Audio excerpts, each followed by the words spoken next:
the biggest periods of transformation in my life is when everything was going wrong.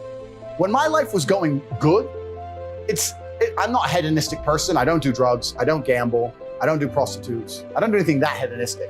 But I'll certainly go on the yacht with a bunch of women I know and chill and have some vodkas, that kind of thing. When life's smooth, then it's semi-hedonistic, pretty relaxed.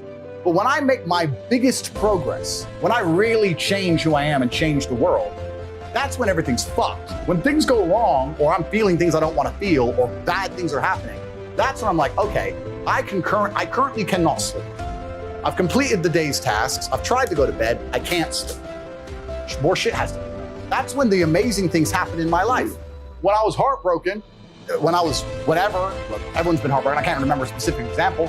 I hit the gym hard, right? If something goes wrong with your payment processor, that's when you get fucking inventive. That's business, right? That's when you get inventive. So all the bad things that happen to you as a man, if you're stoic, you get to take unlimited energy. Heartbreak is unlimited energy. So is depression, so is rage, so is sadness. All these negative emotions they tell you to collapse behind. It's like, people talk like, Bruce Lee says, be like water. And people see that as be fluid and just go with the flow. I disagree. If you're like water, you're necessary for life. You are scary when you're enraged. You're powerful. You're beautiful when you're calm. You're so many things when you're like water, right? So if I'm enraged, it's like water behind a dam. You just got to put the dam in place, and you got to get the turbo, the hydroelectrics put in. Don't tsunami your life. Put the energy somewhere. And this is the most beautiful thing about it, because people message me all the time like, oh, but Tate, you don't know how sad I feel. No, incorrect. I know exactly how sad you feel. The difference is I used it. And you're sitting here still crying, some random guy on email for the fucking third month in a row. That's the difference between you and me, my friend. I knew I couldn't just be some normal guy. I'd feel guilt. I'd feel dirty if I was just some normal dude. Like, I can't just be, I'm his son. You know, like in the old movies when you watch Conan, they say, Tate, the son of da-da. I was always the son of Emery Tate, even at the chess tournaments. This is the son of Tate, the son of, the son of, the son of. The expectation was there, and instead of it preventing me from creating my own identity, it was actually the opposite. Okay, I have to be fantastic. And I was cerebral enough. I said to my dad, look, I can't be as good at chess as you can. I don't think I can do this. And they say, well, you could, but belief is a huge part of it. So if you don't believe you can, then what else are you gonna do? Because I remember telling him I didn't want to play chess anymore. He said, that's fine, but you're not gonna not play chess and fucking watch TV. You play chess for 6 hours a day, so you need to come to me with a plan for 6 hours a day, son. What are you gonna do with your life? And I chose fighting because I said, listen, chess is one-on-one competition without luck, without team, no ball, no wind to blow the ball in the net. What if I fight? I said, okay, I respect that. You can be a fighter. So he wasn't trying to force me to do anything, but he was a very regimented individual. And the idea that men don't feel emotions is incorrect. We feel emotions. I would actually argue we feel emotions with certain emotions stronger than women. I would argue that we feel heartbreak stronger than women. I would argue we feel anger like a woman could never understand. I would argue we are extremely emotional. Rage, pure rage. It's feedback. So when you get the feedback, it's all about how you internalize it and how you process it, right? It's having, stoicism's not feeling emotions. It's feeling the emotion and going, okay, why is this happening?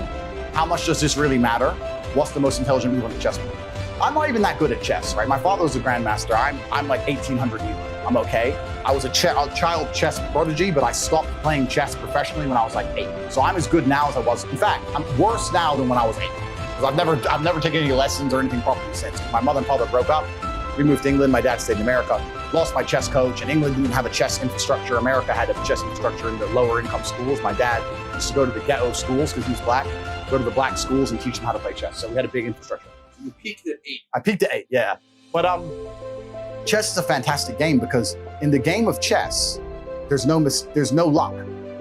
If you lose, no matter how well you played, if you lose, at some point you made a mistake. Even if it's the most minor mistake, you made a mistake. So you learn to understand that no matter what happens to you, if you lose a scenario, you made a mistake. Maybe it's a tiny one, maybe it was 2 years ago, whatever, but you made a mistake. And you learn absolute and utter accountability for yourself. And that mentality is extremely powerful to apply to all things in life.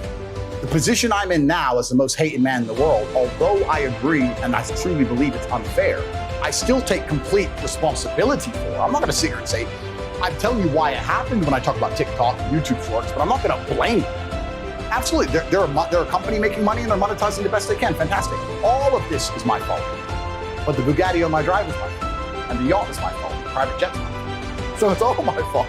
So I take the good with the bad. I take all responsibility for absolutely everything, including if a woman leaves me, if a woman stays, if I end up heartbroken, if I end up filled with rage, I take responsibility for that. If something happens to me that makes me enraged, I will take responsibility. Why has this happened to me? Why do I feel this way? How did I end up in this position?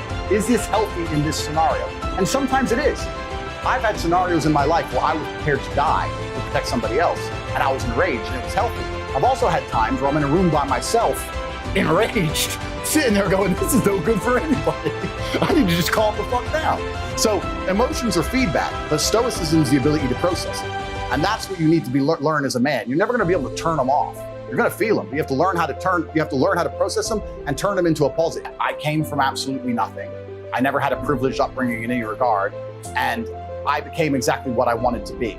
And if you subscribe to my message and you're a fat, unhappy man, then you know all of the failures are your own. I'm a reflection. I am saying that if you understand how I think and my world, you could have become anything you want to be. But you're unhappy with who you are, and that is your fault. So the people who hate me sit there and go, well, if he's right, then I fucked up. If he's right, I could have been anyone I wanted to be, and I fucked up.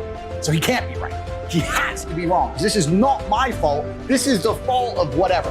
I had an unlucky upbringing, or my girl left me, or that. It's someone else's fault. If I take responsibility like Tate tells me, then I'm a fuck up. Right. So I have to hate Tate. Tate has to be wrong.